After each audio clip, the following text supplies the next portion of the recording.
Welcome to another edition of the Tiger Basketball Report. I'm your host, Spiro Marikas, along with the head coach of the Tigers, Pat Scarry. Unfortunately, I lost him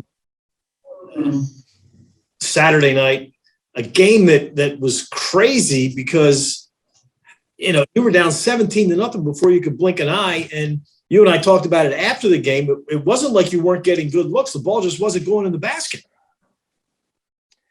Yeah, obviously we're disappointed, and we were outplayed on Saturday. So I don't want to take anything away from Monmouth, but I like the fight of the guys. Our attitudes were good. We stayed connected, so that's encouraging, especially when things don't go the way that you envisioned them.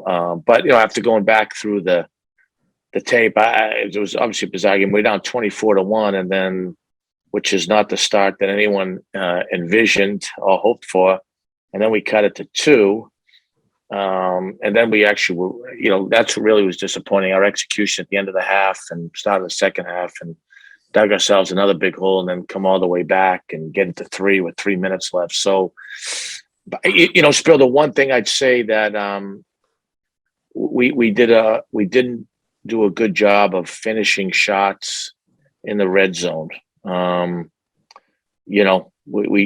We shot 38% at the rim, to put it bluntly, when we went back and tracked it. So that's not good enough to win a Division I basketball game. So we've got to do a better job of, following our training. And when you get the ball in the paint, you got to finish, you got to get fouled, or you got to find someone else for a shot. And that's the first time we'd seen that with our group. But now we've got to learn from it, hopefully get better from it. It was one of those games where, like you said, you fell behind 24-1, 7 minutes and 15 seconds into the game. You cut it to 2. You see it so many times in sports that a team digs a hole and then they get almost all the way back, and you exert so much energy getting all the way back that maybe you're spent a little bit. Yeah. I mean, you're spent anyhow if you're playing hard. I thought our guys played hard the whole night, which is what we're supposed to do. I thought, like I said, we shot such a bad percentage at the rim, and here's what happens is if you don't run good offense, one thing that I've evolved over the last couple of years is it really affects your defense, and our defensive numbers were not up to speed.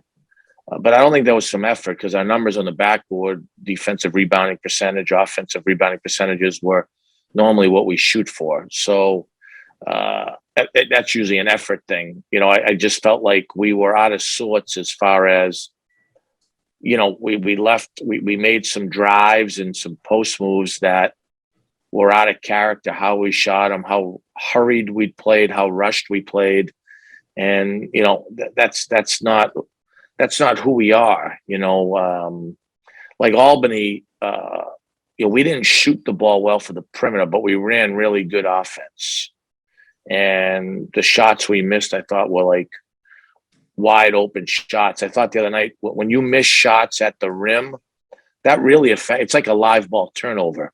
It really can affect your transition defense, and that's something we've got to learn from and get better. That, like I said, doesn't take anything away from Monmouth. They sped us up, and then where I think falling behind costs you energy is you work so hard defensively.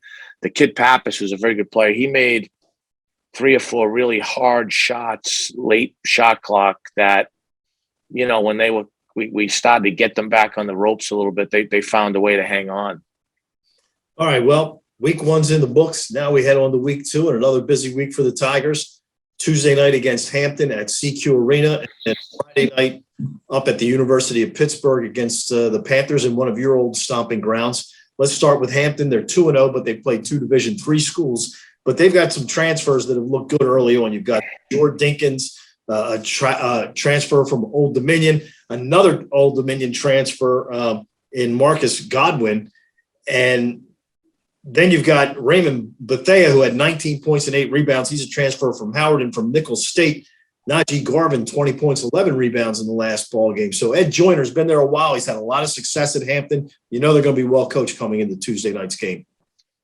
Yeah, they've got as much talent as anybody in the Big South, and they do have good. They have good talent. You touched on Godwin and Dickens from Old Dominion, and Dickens was at Providence. The kid Dean's an all-league guard.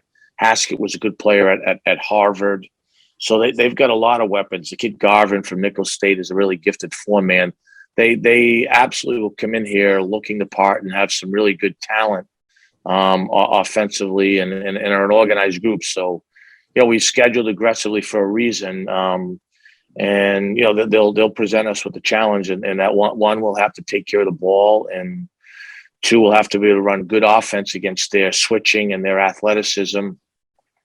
And then three, if we can do those two things, can we stay in front? Can we stay in the gaps and contest shooters? But yeah, we got a lot of games. A lot of the heavy lifting of practices have been done. Now it's about following your training and how long can we execute at a high level for come game time. And then Friday night, you travel to Pittsburgh to take on the University of Pittsburgh, an ACC opponent, a team that you had on the ropes. And if it wasn't for some missed free throws down the stretch a couple of years ago, you would have had a win at Pitt. And I know you'd love to go back there and get a victory to a place that you had a lot of success when you were an assistant. Well, you like to win them all. Obviously, it's a great place. So there's fond memories going back there. They've got a new staff. Jeff Capel's a heck of a coach and has really good staff. And they're an ACC team. So the first thing that's going to jump off at you is just how big they are and how impressive they are across the board. They're going to run good offense. They're going to be a problem on the backboards. But like I said, it's a great opportunity for us to play an ACC program on national TV. So, we'll like all the games, how we do things. We're going to turn the page after the next game, and then hopefully it's a win. But it's also what did we do well, what didn't we do well, and then get ready for the next one. Well, another difficult week, but they're all difficult, aren't they, Coach? I mean, you're going to have difficult weeks all the way through the end of February now. Yeah, but it's exciting. We had good workout, good lift and film session, and got back on the court on Sunday. And it's a process, and it's a long journey. You want to win every night. We've also got to make sure that we are getting better daily to hopefully put ourselves in the position that we want to be in come February and March. All right, we appreciate the time, and we'll talk again next week before the Tigers play at home and then head to Vegas. So busy couple of weeks coming up. College basketball is back, baby, right? It sure is. And a good crowd the other night at CQ. A lot of energy. Yeah, hey, building. You know what? I'm glad you brought that up. Really appreciative. So our guys are disappointed that we didn't play better. I thought there was great atmosphere in the building.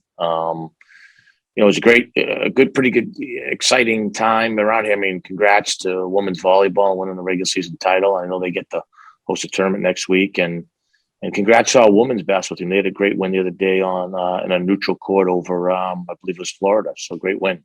Yeah, and then they won yesterday against Wofford, and they got NC State Monday night. So big times for Coach Richardson and her team. They're playing very well. Go Tigers. Appreciate it. All right, thank you. We'll talk again next week. Thanks for tuning in to another edition of the Tiger Basketball Report.